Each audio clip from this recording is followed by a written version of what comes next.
What's up, boxing world? Show 5 of the 13th round with Freddylokz. Let's get right into it.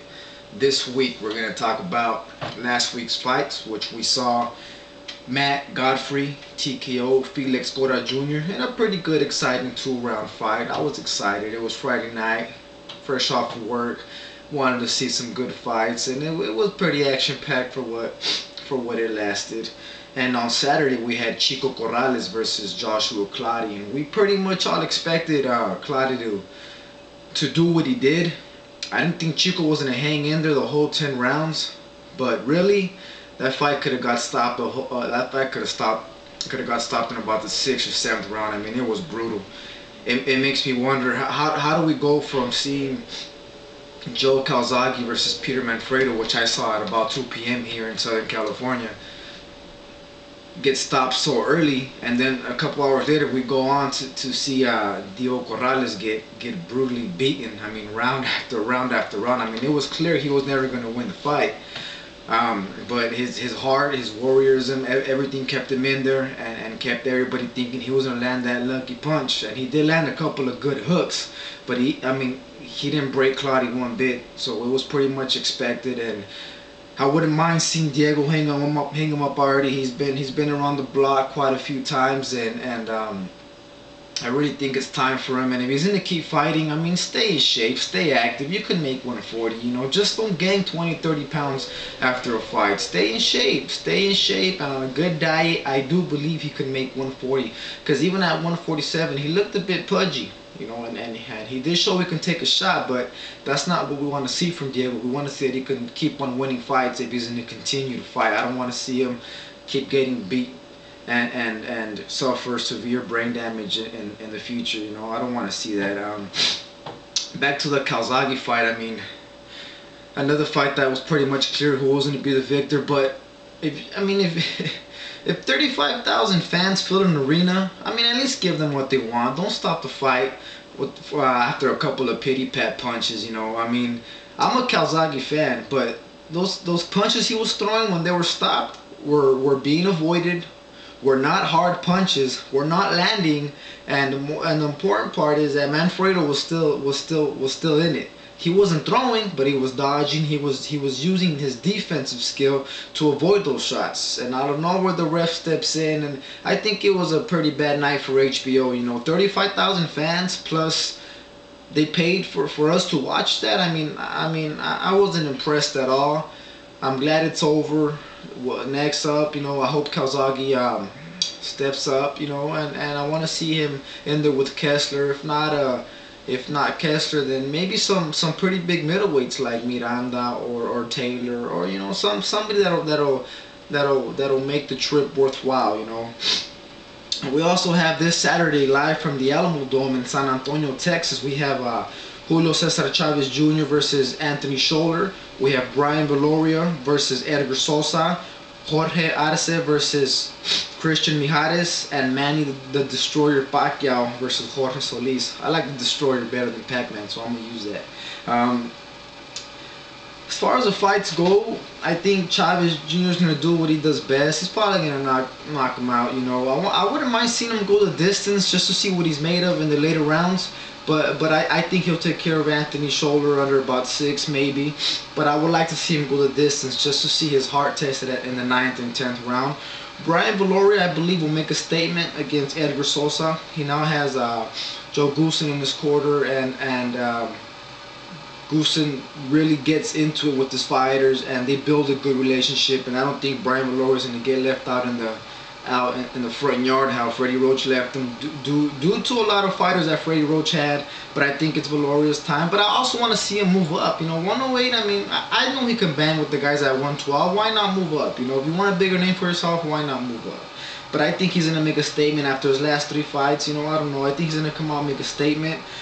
And a lot of people are picking Christian Mijares over Jorge Arce. He's good. He's really good southpaw. He's a good boxer, and he can give Jorge Arce hell. But I believe in the later rounds, Jorge Arce's experience will pretty much have what it takes to take out Mijares. Maybe in the late TKO. He's never been dropped or KO'd, but I think ARCE might get to him, and the pressure will be too much, and I see a decision in his favor, possibly a late TKO. And as far as Manny Pacquiao goes, I mean, I don't know too much about Jorge Solis. How I said before in my other shows, I don't know too much about him, but I've seen a couple of clips, and he's a tall guy that can give Manny hell. But to give you a really good prediction, I mean, I think Manny Pacquiao will win, but how he will win's up to him. You know, we've seen him in really good fights, and then we've seen him in fights that he doesn't seem to be out there at times. We'll just see how his distractions have been and how his training camp has gone, and I'm pretty sure Manny Pacquiao will have what it takes to get that W over Jorge Solis.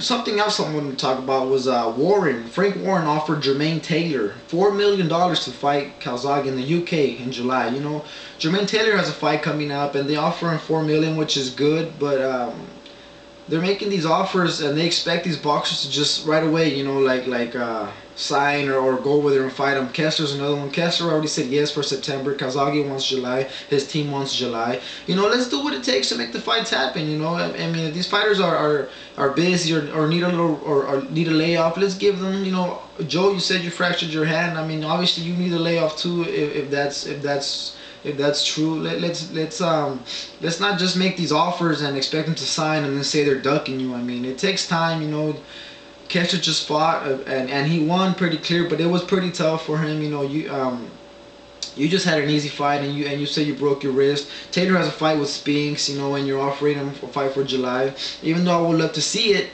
and I really wish Taylor would take it. I really wish the everybody's ducking this fighter, that fighter talk would stop already, because the business is not getting done right, and the talking isn't either. So let's do things right, and let's make these fights happen for the fight fans.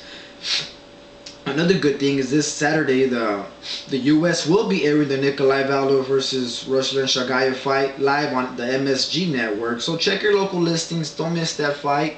I haven't seen too much of either, really. I mean, I've seen some fights on YouTube. I've seen some clips here and there, but I can't really predict what's going to happen. You know, supposedly Shagayev is a pretty big threat, and we'll see what happens. I really want to see unification in the heavyweight division right now. So all these mandatories or all these other challenges to me really don't matter until we have a solid champion and someone that would make the heavyweight division a lot more interesting than what it is now. You know.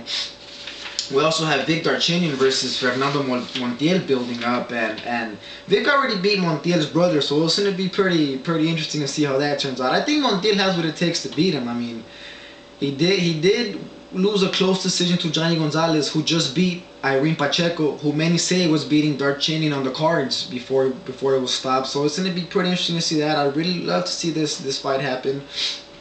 After that, they promised Darchinyan a fight with Jorge Arce in November, so I really hope that goes through. And it looks like Oleg Maskaya versus Peter will be happening in a couple of months. Vitaly taking on the winner. Can't wait for that to happen. Let's get into some questions now. We have Rattler from Eastside Boxing asks, do you give Spinks any chance of not getting KO'd by Jermaine Taylor? You know, Jermaine Taylor hits hard, but he loads up on his punches a lot. And if Spinks sees that and is able to avoid him, I mean, I can see him dancing around all night and not taking a decision, but maybe not getting knocked out. I think he's gonna get knocked out, but I think his as far as his defensive skills, he does has what it takes to last. If he will, is up to him and his eyesight that night. I really wish the fight wouldn't happen, but anyway, that's a whole different story. Jack over at Eastside Boxing is asking, Freddie, what do you think of fighters weight draining and then coming in 10 or 20 pounds over the limit? You know, if you could make the weight, make it. My problem is how big they get after their fights, and really it's pretty pathetic to see at times. You know, you have people fighting at 140 coming in at 160 plus. I mean, it's just ruining them as a fighter, I think. I mean, I think they should take it from Pretty Boy Floyd, from Barrera, from all these fighters that stay in shape and are always ready to fight. You know, I mean, I don't agree with it, but it is boxing, and if you can make the weight, what can I say about it? I think it's dangerous for the fighter, but again, what can I say? And remember, people, leave your comments and questions right underneath so I can answer them the following week, okay? Once again, thanks to Eastside Boxing, www.glovesup.com. With that, your boy's out. Peace until next week.